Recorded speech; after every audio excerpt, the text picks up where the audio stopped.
business minds and thought leaders share the secrets to success. Welcome to Call Me Successful. So ladies and gentlemen, a very, very special guest with us today on Call Me Successful, Mr. Danny Georgakilas, otherwise known as Mr. ID for me. Danny, welcome to the podcast. Thanks for having me. Glad to be here, mate. Thanks for coming all this way. I'm going to get straight into it. The question that everybody's wondering, where do you get the data from? Look, that's a great question. I've been getting data for about 35 years. So the relationships I've built over those years, I'm still in acquiring data from the same people. So where did this journey start? Where did this obsession about data, where did this business idea come from for you? Because it's been going for about 35 years, right? Where does Danny say, day one, hey, I need data? So my career started a long time ago. I was about 20 years old, and I became a private investigator. So as a private investigator, my whole remit, if you call it, or my role was to identify people. So the only way I can identify people is by getting information on people. And by getting information on people, I need to buy databases and data sets. And back in the day, we're talking a long time ago, they were all in microfiche or CD-ROMs and so on and so forth. So you would go and acquire all this data, and then basically manually you'd have to put it all together. Phone books, yellow pages, white pages, whatever you can get. And then you start. So where were you? This is in Sydney, Melbourne? Melbourne. Right, private investigator trying to get data to do this private investigator for what to identify people for anything, mostly common law, that could have been private cases, etc. So, just to give you an example, they want to identify somebody, they want to identify the person so they could maybe do surveillance on them. A few days later, so they'd have people like myself knock on the door and try to get information and try to identify someone. So that's how it all started. So how easy was it back then to get that data sets? Like what did you have Look, to it was do? a lot easier because back then the privacy laws were very different, and you used to have direct communication with the privacy commissioner. So you could call the commissioner and say, look, I've acquired this data set, can I use it?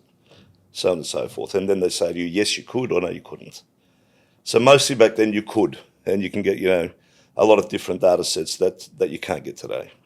So when did you get to this point where you said to yourself, hey, I've got something here, I can monetize this, or I can get a different business going. It's an offshoot of private investigations.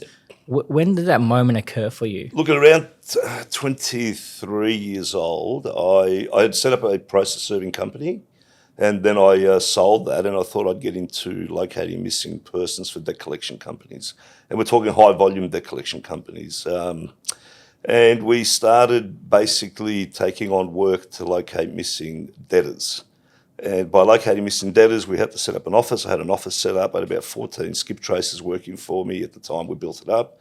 And basically, my role was to make sure that I had enough data for them to be able to find somebody. So what's a skip trace? It's another version of a skip tracer is somebody that locates missing people. Right. By design default. So missing people as in people that owe money, debt collection, that's where the high volume stuff is. So your niche has always been trying to locate data and putting it together for the purpose that you wanted to do it for. Correct. So what was the next iteration of Danny? Like, you've got this skip traces going, all these people going, finding people that owe money to people. What happened next? What happened next? I was in New Zealand, so I had an office in New Zealand. So I was there for about a year in Auckland, and I met an IT guy that was doing my software for our CRM, for instance, our internal software. And I said to him, would we be able to put all this data that I have into online somehow? And he said, look, we can try it. And we started trialing it back in the day. And, we're old technology, old software. And we're able to create a search system for ourselves internally. Do you define yourself now as a PropTech company or a technology company? What is it? Is that the same thing when you first started? I've always been like a data tech company, but now I think we're more known as a PropTech company. And the industry knows us as, well, we've been told we're the fastest growing PropTech in Australia at the moment. So, because 90% of our customers are real estate agents, probably 95%. So we're agnostic. We still deal with debt collection, banking, finance, law firms, etc. But the real estate's really kicked off. People in real estate are using the data, our systems a lot. So when you created that system in New Zealand, did you have the same growth as you're having now? No. No. So I came back to Australia. I sold that company, came back to Australia, and I acquired a small business that had one search criteria online, and I then put my data behind it, and we created a company called Reverse Online, which was Mirrors Online, which was within a year was acquired by Equifax Vita. So this is a pattern forming at the moment that you come up with this idea, you find people to make it happen for you, you Correct. make it big, then you sell it on. What was so unique about Reverse Search Australia or Mirrors Online that made it so profitable or interesting for Equifax to It was buy the out? growth. It was the growth. So we grew very quickly. We probably grew within the first year a few thousand% and then 5,000% the next. No one was doing it. We were the only ones in market. And Equifax or Vita back then saw the opportunity to acquire something that filled the gap in their industry, in their business. So credit reporting agency, they were doing commercial. They had no consumer data business, so they acquired us. So when you first bought this company and then you made it what is it that you changed about it? Because from talking to you, the key to your success has been creating the relationships with different data sets, different data providers. What made it unique? Look, that's the ingredient. The key to my success is actually finding solutions for industry. So with Mirrors Online, we found the industry solution for law firms, debt collection companies, etc., and we had thousands and thousands start using it. After that, I was in there for a few years on an arrangement, earn-out arrangement, if anyone knows what they are. And basically, I picked up another gap within the market. So when I exited there and I left, I started creating another product. And that product was, again, using data, but for marketing purposes. So it's, again, using data as an ingredient to create a product. So I'm a product guy, per se, rather than a data guy. Data is just part of the what I need to create my products. Is it fair to say that you look at data and you're like, can I make it sexy for that industry? Correct. What's the solution? What's the solution? What are they going to do with it? How am I going to create something they're going to use? You became someone who collates data to someone who sees the opportunity for data and packages it up for different industries. Correct. And that's Correct. pretty much led to your journey to ID for Me. Correct. Yeah. So when did you form or start ID for Me? Look, I set up BitData, and that was acquired by Dun & Bradstreet. What's it called? Sorry. BitData, and BitData. BitData was a platform where you could. It was a drag and drop system where you can say, I want everyone who's 18 to 25 years old that lives in South Yarra that earns 500,000, and it'll just drop the data. So as soon as you order the data, you got a spreadsheet. So the beauty of that is it used to take 5 days to get that data in bigger companies, and I got my people to do it within a couple of hours. So once we did that, we again started making inroads into an industry in marketing, and so we were supplying data to, for instance, Experian for the Facebook campaign. So all the Facebook data was coming from us. So, but being rich in data, you can use it in a lot of different ways. So we've gone from lawyers in Mirrors Online, etc., to marketing companies in BitData, and then after that we've gone into ID for Me, because ID for Me is basically an idea from way back in the day where how can you make things easier for people to search, and why would they want to use it? I'm really intrigued by this concept of all the data that you have. Yeah. It's basically available to everyone. They can buy it, they can source it. How is it that you've managed to put it all together? Because I've been buying the data for 20 years. And I've got legacy data, and I've got data sets, and it's the relationships that are the key. So it's the culmination of the relationships and purchasing of data every time from different sources. It's also knowing how to put it together. If you're going to go to Australian Bureau of Statistics, or if you're going to go to the census, or if you're going to get data from different parts of of society, how are you going to put it together, and how's it going to be valuable to a user? So what year did ID for Me launch? I think the idea came in at 21. 21. And I think we launched 22 because we were through COVID. So probably 2022 we were in revenue. Yeah. So, yeah. Going back to starting when I started real estate about 10, 11 years ago, we had two sources pretty much. Like there's older agents had the Dewey Decimal cards and everything else. And then some of us came through with the white pages and the yellow pages. How did you think that you could plug the gap in the marketplace for agents? What did you think you could do better? Look, we could give them opportunity to access data that they can never get before. So, we were already we're already in different markets. Real estate happened to start slowly for us. So there was an agent in Western Australia who was the first to use it, and he was from one of your franchises. And basically, he loved it, and he said to me, "Look, you've just created something amazing here for real estate." He goes, "Please don't share it with anyone." He goes, "I'm loving this." And then we got another customer here in the Gold Coast that started using it, and they put on agents, and the same message came from them. And then we got another agent in Adelaide. So we were looking at the discovery phase of how an agent would use the system. And back then, the system was what I call clandestine. It's not what you see today. It was like you have to put Mr. Avi Khan, address, date of birth, and then it'll search that. It's not like what we've done today. So basically, once we knew that agents would start using it, we started marketing to agents.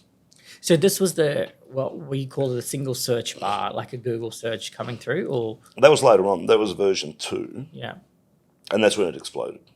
That's when the growth just took off. Yeah, because the technology we were using, other people used, and I said to my developers, "Look, there's a new technology coming out in the market, like a Google bar search. It's called Elasticsearch." So I said to them, "Can you please rebuild this whole site using Elasticsearch, and let's start investigating that." And that just went off everywhere. So the data sources, the types of data didn't change. It was just how they search for data changed. Correct. And you just made it a lot friendlier for users to go in and figure out who they're trying to search when it all came up. Yep.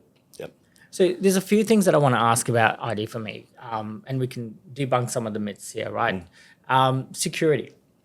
Yeah. There's as you know, there's been a lot of security breaches internationally for different products. Like we've got the Optus data hack and everything else.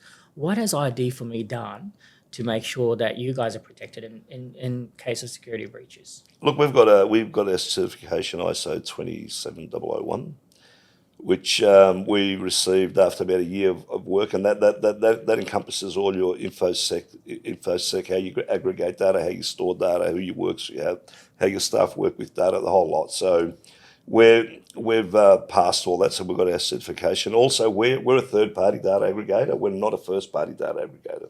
So we collect the data from other people that have got the consents and the rights to market it and to sell it. So that was my next question, is the word around consent of data. So agents are calling people, and it's the typical question, you guys come up with that stuff all the time, is how did you get my data? Like, why are you calling me? So what do you say to agents that are worried about that? Just tell them to call us. Just you tell them to, get it from ID for me, and then we can handle that. Because whenever you purchase data, whenever you aggregate it, you've got the consent of the end user anyway. Correct. We've got the originating source. Yeah. Because on one record, there could be 5 originating sources. There's not only one. So we have matching processes in place. So this could be people entering competitions as well? Competitions, emails, opting in for different things. There's a whole lot of different. There's about 30 different type of data aggregation. So one of the concerns that some people have is the court records. Yeah. Like, what do you say to that? Well, the court records is available to everybody. It's publicly available data. We've just got a relationship for many, many, many years where we can acquire that data. That you put it together. And we put it together. Yeah. So like we put the DNCR, the do not call register, for instance, the do not email, we ping our numbers to make sure that they're connected. So the data is only one part. It's what you do with the data, which is more important. So it's almost like the metadata, isn't it? The information about the data. The next question I have is we're intrigued about this because the privacy laws are a lot sharper these days than they were 20, 25 years ago. The do not call registers and all those sorts of things. Does ID for me wash that from your data? We wash it every 28 days. So every 28 days by law, it's fresh. Yep. You don't have data in there that people that can't call. Correct. Well, we have data you can't call, but we tell you can't call. You tell. So it's already flagged. Yeah. So what happens if somebody calls the data? It's not on you, is it on the person? It's on the person. It's on the person. Yeah, but we handle that too. Yeah. Avi, just to make it clear, we probably, this month we've had no one say, where'd you get my data from? Yeah. And we're selling hundreds of millions of records a month. Yeah. So it's not a big issue as people may think. I think people are intrigued by the grayness of the data sets and things like that. But if they really knew how many companies have actually got similar type of services, they would be surprised. Yeah. Something I read the other day, which was really fascinating to me, is that you guys actually validate the data. Like there's actually callers there that call and validate data. Correct. How does that work? Because that's a lot of calls. How many calls does ID for Me make every year? About 7 million. Wow. Well, no, one of our partners, we don't make it, but our partners, and that API is live every night, and we update that data nightly. And if you use our system, you'll see that there's a tick there. If it's green, it means they've been called within 6 months. It'll tell you when they were called. And that means that somebody's answered the phone. You know, they've spoken to Avi. We know that mobile belongs to you. Then you tell them the address, and then we validate that also. So this is where I'm going with this, is because there's so many systems with data at the moment. But with you guys, like it feels like it's so more relevant, so more accurate. Is that because of the validation? Is that the people calling? Is that because you're washing it so often? I think it's because of my experience in the industry. 35 years, data aggregator, putting businesses together, being acquired by listed companies, just knowing data. We're the foremost experts in data in Australia. So we've supplied data to every household name you could think of commercially. And, now we're supplying it to, 9,000 real estate agents and, big debt collection companies with 1,000 staff and so on and so forth, banking, finance. And we're like the originators of data online, and so through the businesses that I've created before. So we're probably 5 steps ahead, 10 steps ahead to competitors. And that's why we're able to offer these products, because there's a lot of thought, there's a lot of experience behind them. We have this saying in real estate that real estate is the only industry where we know where our clients live. I say to my team, like, every day that goes past, that's not the truth anymore, because you got financial planners buying properties for people, accountants, buyers, agents, and everything else. Do you think that change has sort of helped your product take off as well? Look, I can't really answer that because I'm not a real estate agent. I've never been a real estate agent. I've never worked in the industry. All I could do is offer services to that industry and see what they're doing with the software that we provide. But I think having access to the data has allowed them to close the gaps where they didn't know something. If a trust bought a property, but they've still got the person's details from the past on there, so on and so forth. So helping them and to open opportunities. So how many searches do you have every day? Say in your database. At 160 to 180,000 a day, single searches. So it's not that you know that the searches are happening only. It's you also know where the searches are happening. Correct. What they're searching, who they're searching, if they did a reverse mobile, if they searched a name, if they searched through a date of birth, range, everything. So you can tell me what are the most searched suburbs in Australia, what are the most searched states in Australia. Yep. So you got all this data Queensland. about the data. Queensland? Queensland is the most searched. Most searched. That's interesting. Which street? Geographically, you're the largest, and you've probably got the most agents because you're a large state. So Right. Second is New South Wales. Third is Victoria. So what's the next iteration for this? Because what's coming with ID for Me? What's the next product? Because it seems like you guys are just scratching the surface. Yep. We are from our product point of view. We're developing the product. So we've got another version coming out, which is we're testing at the moment, which is a lot cleaner and easier to search, and it also has a different drop-down system to the current one. It also has a lot more richer data, and there'll also be alerts in there. So when you've made a contact and someone says, "Call me back in a month, I'll be interested for an appraisal," or whatever, that'll be within the system. It'll alert you to then call that person back, like a small CRM, but not a CRM. Just something there that you can keep your work on ID for Me. But it seems to me that it's becoming so powerful that it will take over CRMs. We don't want to. We're not an expert in all things. We're an expert in data and probably supplying the most essential things an agent needs. So where does AI fit in with your product? AI is something we're looking at the moment, and it will fit in. We're looking at some AI technology and some mapping technology that will assist agents in getting results even quicker and more accurate. So what's your message to the industry or the agents that are hesitant to use it or not using it at the moment? Look, if you're not using it, your competitors are. And my message is, you're losing opportunities by not using the information that we've got on ID for Me. For such a small cost per month, it should be a prerequisite to have as an agent, because it's going to save you door knocking, it's going to save you leaflet dropping, and you're going to make contacts with people you lost contact with that you've sold properties to before. And it's going to help you let people know that you're you're on their street basically, and you're getting appraisals for properties and so on and so forth. If you're not doing it, someone else is. Agents sometimes are just too lazy to call, or they don't want to call. Yep. What's the solution for them? Like if they're not calling, Call Cool. So- I mean, so you very started simple your message. career calling and opening phone books, you know. I think if you're in an industry where you're dependent on contacting people, if you're not, then you shouldn't be in that industry. I know the older agents don't need it because I do know a lot of older agents who have been, you know, who are in the industry for a long, long time. They get their leads automatically, or their lead agents anyway. But the younger guys coming in, and we're finding most of the adopters of ID for me are the younger, new starters generation and people that have been in the industry for about 5 to 10 years. They're finding it very valuable. I mean, we go to conferences and we go to events, and you know, we have people come up to say, "You've saved our business. Without you, I would have been out of business." You know, they chant, you know, ID for me, and so on and so forth, and they just love the product. And we're happy that we can provide the solution for an industry which we didn't even know about a few years ago. What's the next industry, Danny, for you guys? What's the next? Look, we started a small campaign with law firms, and we started getting law firms signing up now. But look, we're testing the water with a lot of industries, but we really want to focus on real estate and provide the best possible service we can for real estate services, mortgage broking. A lot of mortgage brokers are coming on now. A lot of property managers are coming on. There's property managers through one of our ambassadors that give us some amazing results of when they're using the system, what they're getting out of it for property management. So it's a matter of us. We're maturing as a business, so we're going to be having a lot more information out there on how to use the system, why you should use the system within your industry, you know, whatever industry you're in, and some case studies and some proof. I want to ask you about the conferences and events.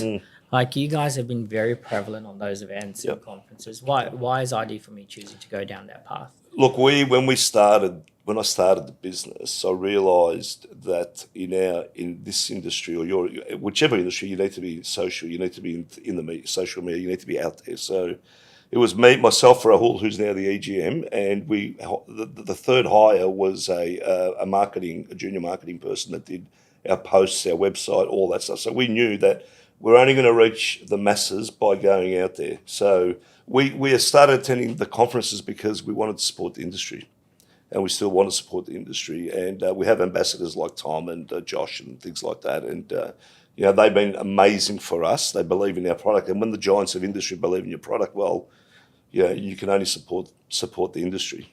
It seems to be the key to your success is not just the product, not just how it's executed, but how you market it as well. Yep. Like, what do you say to future founders out there, for example, who are starting out and who are struggling with a great product, but no one's using it? Invest in social media. Tech. Do podcasts with Avi. Do podcasts. Wow, that's lovely. No, really, look, at the end of the day, I think you have to know your product. You have to know Yeah. your market. It's easy to go and spend $300,000 a year with digital marketers and get nowhere. So you need to know that, you know, your ROI, what are you doing, who's coming on board. You need to measure everything. You know, running a business isn't easy. You need to look at every aspect of it and make sure it works and have the right talent. Seems to me that you perfected the entry into an industry and the exit as well. Is there exit for ID for me? What's No, no? I love ID for me. How It's big? How big? I Can you make it? already exited at this stage in other businesses at this level. So What are the things that the public don't know about ID for me that you want to share with us? look, what you want to know about ID for me, you know, anyone that looks at our website and says book a demo, you can see there's, you know, there's a person that runs, you know, X amount of states. What you don't know is that there's another 18 people to 20 people behind that supporting that activity. So, you know, you're talking from, you know, marketing, tech, product management, you know, operations management, the whole office, you know, the EGM, all the way down. So there's a few of us, and we're growing in volume of talent. And I think by growing in volume of talent, you're going to see the result as a user. So as a user, I just wanted to ask on behalf of the users, how do you charge them? Like, what is it per search? Is it per month? What is the? No, it's per month. It's 130 per month. That includes GST, and then it's quarterly 360 for a quarter, and then annually it's 1320. So there's discounts if you sign up longer. And we're finding a lot of agents that started 2 years ago now going annual. So a lot of them have done it monthly, and now they're going annual. So Danny, you're out there creating new products, marketing it well, helping the industry with your conferences and sponsorships, getting the word out there, and obviously, like from what you've said, is like the data has got security protocols behind it. It's complied with the ISO correct me if I'm wrong, 9001001, whatever One it of is. those. Don't worry, I'll get that wrong too. It's okay. I think it ends with 7. But what's the definition of success for you? Because you've created all these companies, everything's booming. You've worked in New Zealand, you've worked in Australia, you've owned both countries in what you do. You're almost known as the data guy, right? Now, like everyone knows you as the data Data guy. Danny is also Data a Danny? name from the other businesses that I've had. Well, I think that would be a good podcast name as well, Danny. So, what's your definition of success? Like, what drives you? Because you're so driven. Look, I love obviously creating products and just being content and happy with what I'm doing. I don't try to build the biggest company, the quickest company, etc. But I just like to create a product where I enter an industry. There's a lot of respect for our product, and I'm making contacts, and I'm enjoying my my work and the success that comes with it. But really, at the end of the day, it's instinct. So for me, I could tell any young person trying to start off, learn as much as you can. Be good at one thing, right? Because there's a lot of people that are trying to be good at a lot of things, but if you're good at one thing, so I stuck to my career as data, consumer data, starting as an investigator. It's always been data. Everything I've ever done has always been within what I do, my product data. So become an expert at one thing, and your instinct will lead you well. And you're certainly doing that well. You're having fun with it. I mean, if you follow Danny on Instagram, you'll see he enjoys his life. He enjoys what he does. And mate, I don't know how old are you, but like you look like a 30-year-old just having fun. Thank you very much. Thank you very much. Thank you so much for being with us today, and really appreciate your chat and thank you very much, Avi. Your learnings and everything you can impart on us. And congratulations on the success of ID for me, and I can see that it's going to be bigger and better yet. Likewise, and congratulations on your success. Thank you, Danny. Appreciate Thanks, it. mate. Cheers.